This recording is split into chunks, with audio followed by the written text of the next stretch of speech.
जय महाराष्ट्र. माझं विक्की सोमन लादे नाव आहे. माझं नाव ऋतिका राजेंद्र आंबवडे आहे. आम्ही अंधेरीहून आलो आहे. अंधेरी मरो पाईपलाईन अंधेरी ईस्ट. हे ऋतिका अंधेरीला राहत होती स्टार्टिंगपासून आणि आम्ही गावावरून 2016ला इकडे मुंबईला आलो. की माझे दोन्ही पण भाऊ इथेच होते मुंबईत. मग त्याच्या रेफरन्सवर आम्ही मुंबईला आलो. मुंबई आल्यानंतर मग 2017ला हिचं माझं म्हणजे लव्ह स्टोरी स्टार्ट झालेली. त्यापासून आमचं प्रेम सतत चालू होतं. आणि मग 17, 18, 19, 20 एवढं 4-5-6 वर्ष आम्ही लव्ह मॅरेजमध्ये होतो. मग लव्ह मॅरेज मग हिला मी बोललो की घरच्यासनी विचार काय त्यासनी सांगितलं. मग ते घरचे पण ॲक्सेप्ट झाले, मग आमचे पण ॲक्सेप्ट झाले.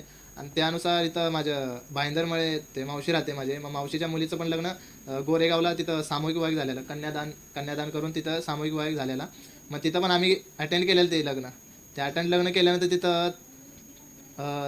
तिथं सेटअप आणि तिथं व्यवस्था एक चांगली होती. जेवण वगैरे, बसण्याची व्यवस्था, भटजी वगैरे सर्व व्यवस्थित म्हणजे सर्व व्यवस्था होती. जेवण्यात ते सगळं खूप चांगलं होतं तिथलं. म्हणजे वातावरण सगळं होतं. आणि कन्यादानचे प्रत्येक सदस्य हे करत होते, कॉपरेट करत होते सगळ्यांना. हे कर ते कर हे कर म्हणजे सिस्टम एकदम परफेक्ट होते. कन्यादान हे खूप चांगलं आहे आणि खूप व्यवस्थित म्हणजे मला तर खूप चांगलं वाटलं ते. कन्यादानमध्ये असं आहे की मुलींसाठी आहे ना, प्रत्येक तिच्या संसारासाठी साडी वगैरे नाही तर काय पण तिच्यासाठी सर्व म्हणजे तिला लागणारं जी वस्तू आहे ना ती सगळं कन्यादान उपलब्ध करून देते. ते साडी वगैरे, पैंजण वगैरे काय पण ETC असेल ते सगळं अवेलेबल करून देतं कन्यादानसाठी. खास कन्यादानसाठी हे खूप चांगलं आहे.